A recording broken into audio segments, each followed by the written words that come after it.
Aujourd'hui, on va donc parler de l'impact de l'obésité sur la puberté. Je vais commencer par vous expliquer les définitions de l'obésité et de la puberté. Donc l'obésité, elle est définie comme un excès de masse grasse qui entraîne de nombreux inconvénients et des complications pour la santé. Elle associe un risque accru de mortalité et de morbidité, particulièrement par des maladies cardio-respiratoires, métaboliques, inflammatoires, mais aussi par une fréquence aggravée de cancer. Va s'ajouter à ça des conséquences qui sont somatiques, des inconvénients psychologiques, mais aussi sociaux, qui peuvent affecter la qualité de vie d'un individu. Pour diagnostiquer l'obésité, il faudrait mesurer la masse grasse, qui en pratique clinique on estime par une démarche indirecte qu'on appelle le calcul de l'indice de masse corporelle, autrement dit IMC. Donc l'IMC, c'est le rapport du poids en kilogrammes divisé par le carré de la taille en mètres carrés du sujet.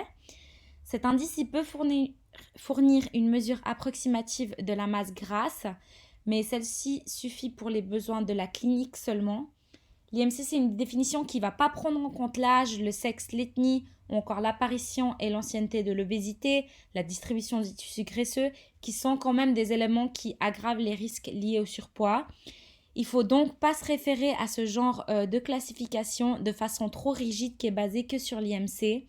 Cette définition, elle est purement statistique de l'obésité euh, et elle a ses limites lorsqu'il s'agit de situations individuelles. C'est pour ça que c'est nécessaire de faire une synthèse pour chaque cas et de prendre en considération les données épidémiologiques et celles qui sont propres à chacun. Et puis pour la puberté, c'est une transition entre l'enfance et l'âge adulte chez l'être humain. Elle va commencer lorsque les premiers caractères sexuels vont apparaître et elle va se terminer lorsque l'appareil reproducteur devient fonctionnel. Autrement dit, c'est le passage vers la maturité sexuelle.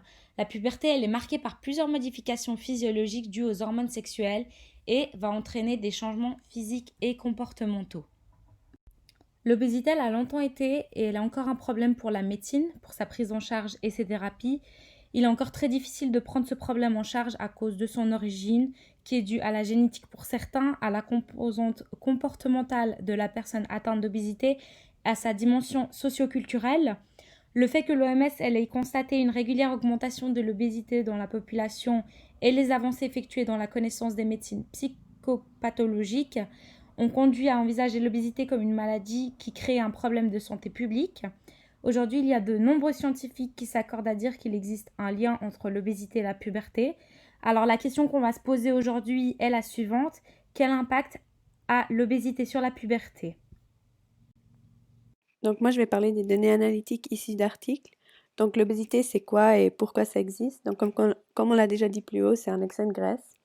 Et quelques raisons pourquoi ça existe, c'est que bah, les aliments qu'on consomme sont souvent transformés et contiennent beaucoup de sucre et de graisse, qui sont de majeurs promoteurs de l'obésité.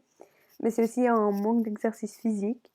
De nos temps, on passe beaucoup de temps assis devant des écrans dès un très jeune âge. Donc ça fait qu'on passe de moins en moins de temps dehors à faire des efforts physiques.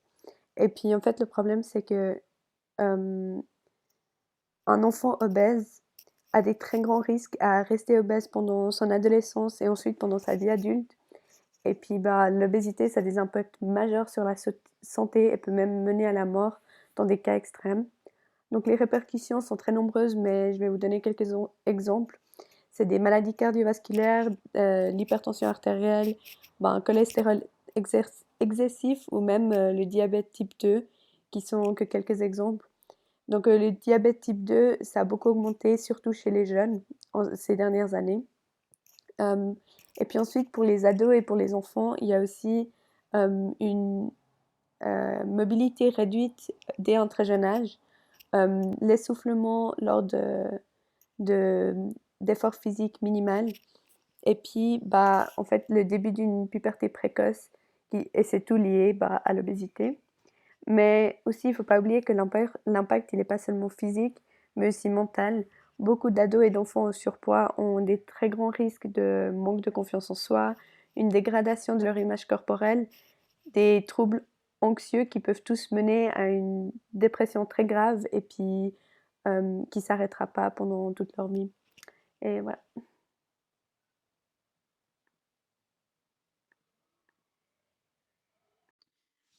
Alors pour ce qui concerne le graphique, on peut voir que ce soit concernant le surpoids ou l'obésité, ça augmente aussi, que ce soit chez les filles ou les garçons, ça augmente de 2001 à 2017. Et les causes, ça peut être soit le fait que la société devient de plus en plus sédentaire. Par exemple, les gens vont travailler en voiture ou en transport public et de moins en moins à pied. Soit ça peut être dû à l'explosion des fast-foods aussi également et à notre manière de consommer qui est différente de l'époque.